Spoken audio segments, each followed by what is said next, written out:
Hello বন্ধুরা, মাত্র 3 দিনেই ত্বকের বয়স 10 বছর কমে যাবে। মুখের যত কালো দাগ ছোপ দূর করে উজ্জ্বল টান টান ত্বক পাবে। শুধু মুসুর ডাল এইভাবে মাখো। বাটিতে নাও 1 চামচ মুসুর ডালের গুঁড়ো। এটি ত্বকের মৃত কোষ ময়লা দূর করে স্কিন টোন লাইট এবং ব্রাইট করে।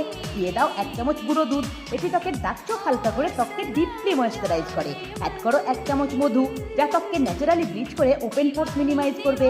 অ্যাড করো 1 চামচ গোলাপ জল। এটি ত্বককে হাইড্রেট করে সতেজ রাখবে।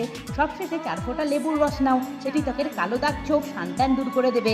এবার সমস্ত কিছু আগে ভালো করে মিশিয়ে নাও। এটি মুখে লাগানোর আগে প্রথমে একটা পরিষ্কার কাপড়ের টুকরোর মধ্যে কিছু বরফের টুকরো নিয়ে ত্বকে এটাকে 2-3 মিনিট লাগাও। এতে ত্বকে ব্লাড সার্কুলেশন বৃদ্ধি পায়, ত্বক টাইট এবং সতেজ হয়। এরপর ফেস প্যাকটি মুখে মেখে নিয়ে 5 মিনিট অপেক্ষা করো। তারপর ত্বক হালকা হাতে 2-3 মিনিট ম্যাসাজ করো। তারপর মুখ ঠান্ডা জল দিয়ে ধুয়ে নিয়ে একটু টোনার বা গোলাপ জল লাগিয়ে নাও। এইভাবে সপ্তাহে 3 দিন করো। 1 সপ্তাহ পর ত্বকের জেল্লা দেখে নিজেই চমকে উঠবে। ভিডিও ভালো লাগলে লাইক করো। তোমাদের যে কোনো সমস্যা কমেন্ট করে জানিও। আবার দেখা হবে। ভালো থেকো, টাটা।